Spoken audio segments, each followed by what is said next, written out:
जैसे राहुल राहुल गांधी से अलीगढ़ में पूछा गया था कि क्या मुसलमान भारत का प्राइम मिनिस्टर बन सकता है, तो उन्होंने कहा कि अगर वो कैपेबल होगा, सक्षम होगा तो बनेगा। तो ना मुसलमान सक्षम होगा, ना कभी राष्ट्रपति प्रधानमंत्री नहीं बन पाएगा। एक बात। दूसरे, जब हम अशराफ के सामने बात रखते हैं कि आप हमें क्यों हिस्सा नहीं लेने देते हो, तो वो सीधे बात करते हैं कि आपके पास औकात नहीं है, आपके पास औकात नहीं है, आपके पास तमीज तहजीब नहीं है। और यही बात सर सैयद ने भी कभी कही थी कि बड़े लोगों, अंग्रेजों के बीच में ये पसमानदा तबके के लोग, इनके पास मतलब नहीं, वफादारी नहीं इनके पास है, ये इनके बीच में उठ बैठ नहीं पाएंगे। तो ये इस तरह के सवाल आते हैं, सपा की तरफ से भी आते हैं कि आपके पास कोई लड़ने लायक नहीं है। जब हम लोगों ने सवाल उठाया था, सपा ने 2022 में पूर्वांचल में किसी भी अंसारी को टिकट नहीं दिया था, तो उस वक्त जब हम लोगों ने सवाल उठाया तो वहां से कुछ अशराफों के जवाब यही आए थे कि क्या कोई अंसारी टिकट लेने लायक था क्या पूर्वांचल में? अगर कोई टिकट लेने लायक था तो हमारे सामने आवे। तो ये एक बात है कि लगातार इस तरह की बातें अशराफों के जरिए भी हमारे बारे में कही जाती हैं कि हम लोग इस लायक नहीं हैं कि उनकी महफिलों में उठ बैठ सकें, या हम लड़ने लायक नहीं, हम चापलूस लोग हैं। हमारे बीच में उमर खालिद, शर्जील इमाम, इस तरह के लोग नहीं पैदा हो पाते हैं। या जिस तरह अदीब वगैरह लड़ रहे हैं, या जिस तरह से सज्जाद नोमानी लड़ रहे हैं लगातार, सुमैया राणा और भी बहुत सारे नाम हैं जो जेल जा रहे हैं। हम में से उस तरह के लोग नहीं हैं, इसलिए हमको जगह नहीं मिलती। मतलब वही एक तरीके से औकात की बात आती है कि लड़ने वाले पसमानदा में नहीं है। एक सवाल है मगर भाई, आपने अभी जैसे एग्जांपल दिया उमर खालिद, शर्जील इमाम का, तो आप उसको क्या आइडल के रूप में पेश कर रहे हैं पसमानदा समाज के लिए? नहीं नहीं, हम सिर्फ एक कंपेयर कर रहे हैं। जैसे जो आपने बात कही शमीम भाई ने कि भाई जो लड़ेगा, जो अशराफिया का विरोध करेगा, जो अशराफिया का विरोध करेगा, जिसको ढंग होगा, हम उस जाहिर सी बात हमारे संगठन में भी होगा, दोनों चीजें हैं, ढंग भी हो और हमारे संगठन भी, हम उसको लेके जाएंगे। उसी पे हम कह रहे हैं अशराफिया का यह कहना है कि आपके यहाँ उमर खालिद जैसे लोग लड़ने वाले, मैंने एग्जाम्पल दिया, ज्यादा मशहूर नाम है शर्जील इमाम, तो वो लोग सरकार से लड़ रहे हैं, इसलिए सरकार में दूसरे पार्टियों में को जगह मिलती है। आप देखते होंगे शर्जील इमाम के लिए लगातार बड़े बड़े चैनल, रवीश कुमार वगैरह भी बात करते हैं। तो क्या ऐसा हो रहा है क्या कि जो लड़ेगा, जो कैपेबल होगा, उसको जगह मिलेगी, तो सब बाकी जातियां भी पहले कैपेबल हो लें फिर लड़ाई लड़ें? जी, वो हम उनको आइडियल के रूप में कैसे ले सकते हैं? आपकी बात आ गई, आपकी बात आ गई। और मैं यहाँ पे स्पष्ट कर दूं, असल में माहौल ऐसा है ना कि स्पष्ट करना जरूरी हो जाता है कि हम शर्जील इमाम या उमर खालिद के साथ नहीं है। हम उस टाइम पे भी हम लोगों ने विरोध किया था, जिस तरीके से जो नैरेटिव चला था, हम उसका विरोध किए थे। वकार भाई खुद बैठे हुए थे शर्जील इमाम के ऊपर, हमने 1 घंटे का प्रोग्राम किया था वकार भाई के साथ मिलकर कि वो क्यों मुस्लिम नौजवान, पसमानदा मुस्लिम नौजवानों के लिए वो खतरनाक है। इसके यही टॉपिक था हमारा, और हम कभी इस पे और भी बात कर लेंगे। तो और या अब हमारा पुराना वीडियो देख लीजिए, शर्जील इमाम के ऊपर इसी चैनल पे मौजूद है, यूट्यूब चैनल पे। ये शमीम भाई, आप इस पे कुछ कमेंट कर लें, फिर अगला सवाल मैं लेता हूँ जेपीसी के लिए। मेरा कहना, जब ये आइडियल की जहां तक एक बात निकल के आई है, हालांकि इस डिबेट में शामिल हो भी सकता था, नहीं भी, तो जहां तक हमारे आइडियल है, तो हमारे आइडियल मौलाना आसिम बिहारी से जो हमारे शुरू होते हैं, तो हमारे आइडियल अब्दुल कय्यूम अंसारी साहब हैं, हमारे आइडियल अतीकुर रहमान मंसूरी साहब हैं, हमारे आइडियल भैया जी रशीदुद्दीन कुरैशी साहब हैं। हमने 14 नवंबर 1979 को हमने एक प्रोग्राम ताल कटोरे स्टेडियम यहाँ दिल्ली के अंदर किया था, 14 नवंबर 1979 को। उसमें हमारे सरपरस्त हुआ करते थे डॉक्टर फजले हक कामिल कुरैशी साहब हुआ करते थे, यासीन सैफी हुआ करते थे। और इससे पहले जो हम अपना वो चलाते थे संगठन पसमानदा फ्रंट के नाम से, तो उसके मेरे राष्ट्रीय अध्यक्ष जाहिद ताज इदरीसी हुआ करते थे। और जो ये पहला वाला हमारा था, जिसको हम कहते थे पसमानदा, मुस्लिम पसमानदा तबकात, जो हम चलाते थे 79 के आसपास में, जब मेरी उम्र भी बहुत कम हुआ करती थी, जब मैं ज्यादा नजर, मोहम्मद अब्बास अब्बासी साहब थे, फजले इलाही मंसूरी साहब थे, मासूम अली कसारी साहब थे, अब्दुल हफीज हवारी साहब थे। तो ये इस तरह के लोग थे हमारे आइडियल, और उनसे हम लोग सीख के आगे बढ़े हैं। और अपने बुजुर्गों की जहां तक उनसे हम लोग सीख के आगे बढ़े, तो उन्होंने जो हमें सिखाया है, हम अपने सब साथियों को जोड़ के चलने के लिए पूरी कोशिश करते हैं, कर रहे हैं, और उसमें हमें काफी हद तक कामयाबी भी हम लोगों को मिल रही है। हाँ, ये बात जरूर है कि जो बहुत कम तादाद वाले हमारे पसमानदा लोग हैं, हमारे साथी हैं, जिनको आज तक हिस्सेदारी नहीं मिली है, उनको समझाने में, उनको बताने में, उनको गहरी नींद से जगाने में हम लोगों को, वकार भाई भी उसमें मेहनत करते हैं, हम लोगों को उसमें बहुत ज्यादा मेहनत करनी पड़ रही है। और लेकिन हम लोग मानते हैं कि देर सवेर उसमें भी हमें कामयाबी मिलेगी, और जो कम तादाद वाली बिरादरियां हैं, कम तादाद वाले पसमानदा हैं, इंशाल्लाह मैं समझता हूँ वो भी कामयाब हो जाएंगे। अभी हम लोगों ने अपने जिला बिजनौर के अंदर एक अजीबोगरीब काम हमने किया। एक झालू नगर पंचायत है हमारे यहाँ, तो 2017 के चुनाव में वहां बड़ी तादाद वहां अंसारियों की है उसमें झालू के अंदर, लेकिन हम लोगों ने वहां एक शहजाद करके, एक शेख ढप्पालची एक बिरादरी होती है जो बैंड वगैरह बजाते हैं शादियों के अंदर, तो हमने उसको वहां चेयरमैन बनाया। महमूद कस्साब साहब को यहाँ धामपुर से हम लोगों ने चेयरमैन बनाया, जबकि वहां हमारी तादाद जो अंसारियों की थी वो बहुत बड़ी तादाद थी। लेकिन हम लोगों ने ये कोशिश की कि अगर ये लोग आगे आएंगे तो इनके जो समाज है उसके अंदर जागरूकता पैदा होगी, तो उसमें हम लोग काफी हद तक कामयाब हैं। और हम लोग इसको कोशिश को हम लोग छोड़ेंगे नहीं किसी भी हालत में, हम लोग इसको कोशिश को करते रहेंगे। और हम चूंकि इत्तेफाक है कि लोग कहते हैं कि हमारी तादाद ज्यादा है, तो हम बड़े भाई हुए तो बड़े भाई की ड्यूटी बनती है वो छोटे भाई को सर पे हाथ रखे, छोटे भाई को आगे बढ़ाए, ड्यूटी बनती, उसको हम जिम्मेदारी को हम लोग निभाएंगे, ऐसा हम लोगों ने प्रण किया हुआ है। शमीम भाई की अलग से तारीफ कर दूं शमीम भाई की, कि शमीम भाई पहले हैं भारत में जिन्होंने नान अंसारी को राष्ट्रीय अध्यक्ष बनाया था, जाहिद ताज साहब को, जिसका आपने जिक्र किया अभी। तो मैं इस मामले में लगातार शमीम भाई की तारीफ करता रहा, लेकिन अनिरुद्ध भाई जो है, आपने नाम सुना होगा, अनिरुद्ध जी विद्रोही, वो कास्ट मतलब क्लास से फिर कास्ट की तरफ चले गए, कहें कि ओबीसी का मंडल आर्मी चलाना ठीक नहीं है, मैं यादव की तरफ जा रहा हूं क्योंकि यादव वाला आसान है।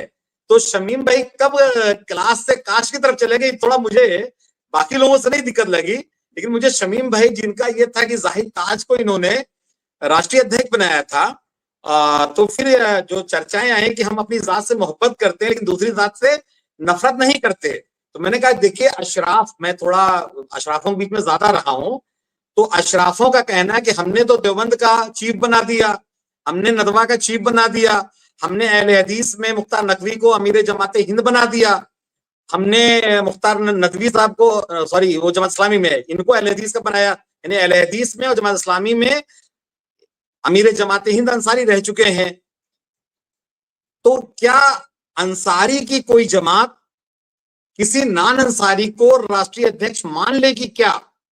यानी अंसारी डोमिनेटेड, मैं अंसारी जमात पे, जब अंसारी जमात है तो बात ही खत्म हो जाती है, लेकिन अंसारी डोमिनेटेड कोई मान लेगी क्या? तो मैंने कहा नहीं, हमारे शमीम भाई ने ऐसा किया था, लेकिन ये हुआ कि किया था क्या, अब भी हो सकता है क्या? तो ये एक सवाल बना हुआ है, क्योंकि अब हम, एक मिनट से मैं, बस एक मिनट, अब हम उस जगह भी आ रहे हैं कि हमारे सामने काउंटर क्रांति, जिसको कहते हैं प्रति क्रांति, अशराफों की तरफ से सवालों का हमको भी सामना करना पड़ेगा, जैसे सर सैयद से लेकर के बाकी लोगों को सवालों का सामना करना पड़ता है। तो हम वो वाले बहाने से, शमीम भाई, मैं, आप इंटेलेक्चुअल हैं और आपने वो करके दिखाया है तो आप बेहतर समझ लेंगे, बाकी लोग हो सकता है उतना बढ़िया ना समझ पाए, कि जिस तरह से आपने वो नई चीज की थी जाहिद ताज साहब वाली, हाँ ठीक है, बढ़िया कामयाब नहीं हो पाई, लेकिन फिर भी आपने एक नजीर दिखाई है और वो हमेशा इतिहास में दर्ज हो गया। तो ये कल को सवाल पैदा होगा कि जो कम आबादी के लोग हैं या जो कमजोर लोग हैं वो कैसे खड़े होंगे, किसके सहारे खड़े होंगे? जी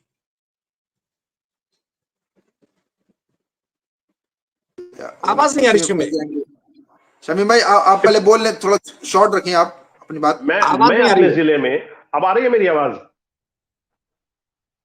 अब आ रही है मेरी आवाज, क्या नहीं आ रही है? जी आ रही है, बोलिए।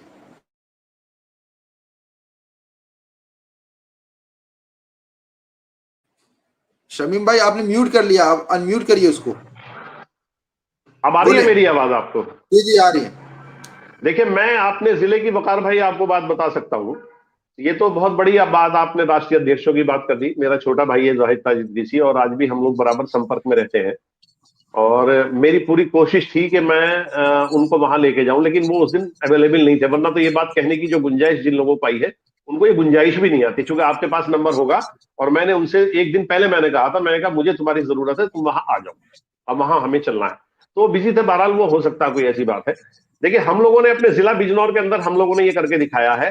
हमने 2 बार नसरीन सैफी को जिला पंचायत का चेयरमैन हमने बनाया, 2 बार हमने बनाया है। जबकि आपको यहां मुझे ये बात नहीं कहनी चाहिए, क्योंकि मैं किसी बिरादरी का नाम लेने के मूड में नहीं रहता। मैं तो एक पसमानदा को लेके चला हूं 79 से, जो मुझे सीनियर्स ने मुझे बताया है, और मैं उससे अलग हटके जाने के लिए तैयार नहीं, उस टाइप को मैं छोड़ने के लिए तैयार नहीं हूं।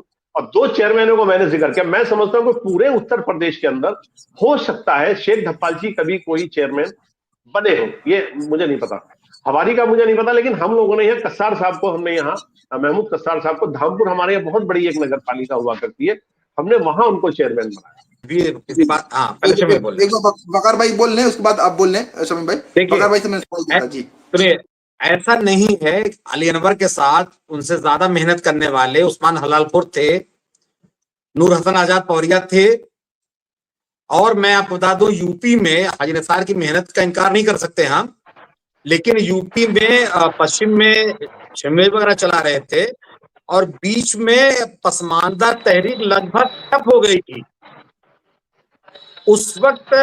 मतलब मैं धोबी कह लें, दलित कह लें, अति पिछड़ा पसमानदा कह लें, मैंने इसको जो है अकेले इसको दोबारा से मतलब संभाला मैंने, जिसमें मुख्तार अंसारी साहब ने हमारा साथ दिया, और ये तहरीक रुकी नहीं, चलने लगी। फिर तहरीक चलते चलते और भी लोग जुड़े दोबारा से, और फिर एक बड़ा रूप इसने ले लिया, इसमें कोई दो राय नहीं।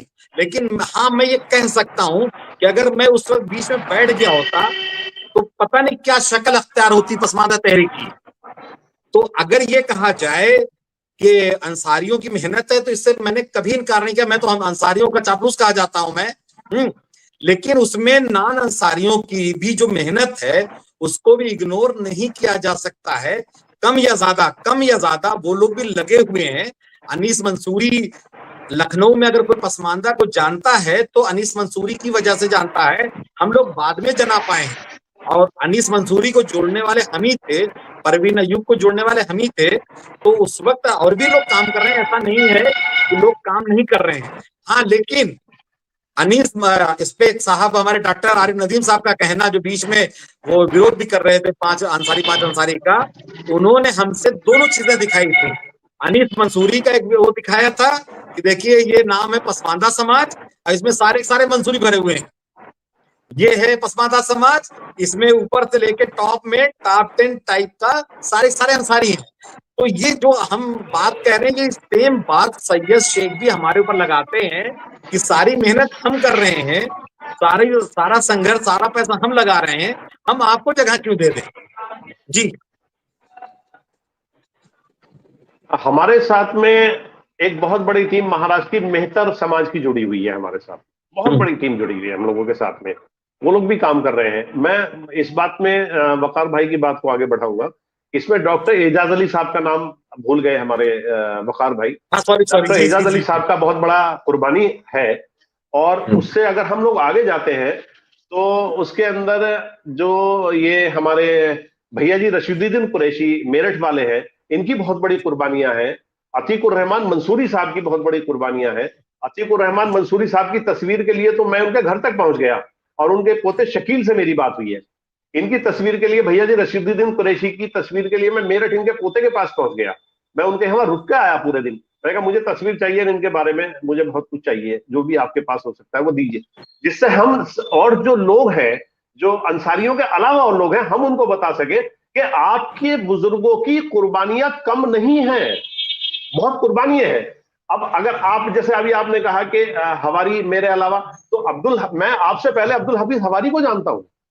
जब उनके और हमारे ऊपर, जब दलित ईसाइयों ने, दलित मुसलमानों ने वहां एजिटेशन किया था जंतर मंतर पे, तो अब्दुल हफीज हवारी चूंकि बुजुर्ग आदमी थे, हम उनकी बड़ी इज्जत करते थे, बड़ा एहतराम हम उनको करते थे, बहुत कुछ उनसे सीखने के लिए हमें मिलता था। तो जब दिल्ली पुलिस ने उनको लट पकड़ा, तो मैं उनके ऊपर गिर गया, जिससे कि सारे लठ मेरे हिस्से में आ जाए, कोई लठ इनके हिस्से में ना आए, क्योंकि मेरी हड्डी अगर टूट गई, क्योंकि उस वक्त मैं जवान हुआ करता था आपकी तरह से वकार भाई, तो मेरी हड्डी अगर टूट गई वो जुड़ सकती है, उनके नहीं। तो मेरी आज भी जब भी कभी हवा चलती है तो ये जो उल्टे हाथ की कोहनी है, इसमें मेरे दुख होता है, बहुत ज्यादा मुझे इसमें तकलीफ होती है। तो इस तरह के लोग, ऐसा नहीं है कि अकेले इन्हीं लोगों की कुर्बानी है, एक ही समाज की कुर्बानी है। पसमानदा कंसेप्ट छोटा मोटा मामूली नहीं है, बहुत पुराना कंसेप्ट है। देखिए, मैं तो इसकी, मेरे पास डॉक्यूमेंट्री एविडेंस जो है वो 14 नवंबर 1979 की मेरे पास मौजूद है। तो और उसके अंदर जो मेरे पास नाम है उसमें एक अब्दुल माजिद अंसारी साहब का नाम है, मुरादाबाद से। अब्दुल माजिद जो शारिक अदीब साहब के वालिद साहब थे, इंतकाल हो गया, अल्लाह उनको जन्नत अता करे। मतलब बाकी जितने भी लोग थे, कुरैशी, मंसूरी, सब ये लोग थे। तो बहुत बड़ी कुर्बानी है और उनकी कुर्बानियों को हम इस मन से सलाम करते हैं और हम उम्मीद करते हैं कि जो समाज टोटल है उनको हम लोग इंशाल्लाह पूरी तरह से वकार भाई की जेर निगरानी में हम लोग सब मिलकर जोड़ेंगे। ऐसी बात नहीं है, हम लोग जोड़ के और अपनी हक हुकूक हिस्सेदारी जो है हम लोग मिलकर लेंगे इंशाल्लाह पूरी तरह से। ऐसा मुझे ठीक है। अब